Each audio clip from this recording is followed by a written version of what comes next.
ቢኒ ከባድ ቅያሬ የቀያየሬ ከባድ ጥያቄ እያቀረበልኝ ይገኛል ማለት ነው። ቤተሰቦቼ ሰላም ሰላም፣ ውድና እየተከበራችሁ ቻናል ቤተሰቦቼ እንዴት ናችሁ? እኔ ደህና ነኝ፣ እግዚአብሔር ይመስገን። ሁሉ ሰላም፣ ሁሉ መልካም። እኔ ጋር እግዚአብሔር ይመስገን ሁሉ ሰላም፣ ሁሉ መልካም ነው። እንግዲህ ቢኒ አልተቻለም። የእውነት ስነግራችሁ ማንነቴን አትጠይቁኝ ያለው ምክንያቱ ልንገራችሁ ብዬ ነው። ምክንያቱ ማለት ነው ትላንትና ወዲያ ማታ ላይፍ ገብቶ የኦሮምኛ ዘፈን ከፈተና እየዘፈነ ነበረና አንተ ትግሬ መስሎኝ ነበረ እኮ፣ አንተ ለካ ኦሮሞ ነክ እንዴ፣ አንተ አማራ መስሎኝ ነበረ እኮ፣ አንተ ለካ ኦሮሞ ነክ እንዴ፣ አንተ ውራጌ መስሎኝ ነበረ እኮ፣ አንተ ለካ ኦሮሞ ነክ እንዴ እየተባለ ይገኛል ማለት ነው።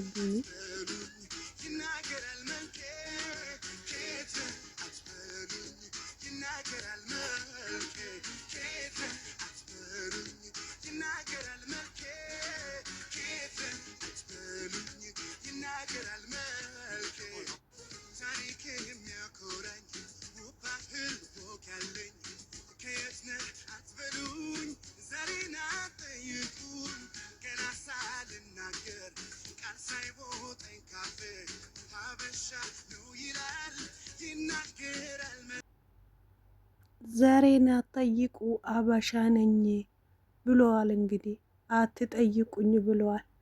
ማንነቴ ማወቅ ከፈለጋችሁ እኔ አበሻ መሆኑን ከቃሌ ከምላሴ ሳይወጣ ታውቃላችሁ። ስለዚህ ማንነቴን እንዳትጠይቁኝ ብለዋል ማለት ነው። በእውነት በጣም ነው የገረመኝ። እኔ ራሴ ማለት ላይፍ ላይ ገብቶ ማለት ነው አንተ እንዲህ ነክ እንዴ፣ አንተ እንዲህ ነክ እንዴ፣ ሰው ልጅ ምን የሆነ ነው ብዬ ደነገጥኩ። እውነቴን ነው የምላችሁ። እኔ ራሴ በጣም ነው ደነገጥኩት። ማርያምን ማለት ምን ያገባችኋል?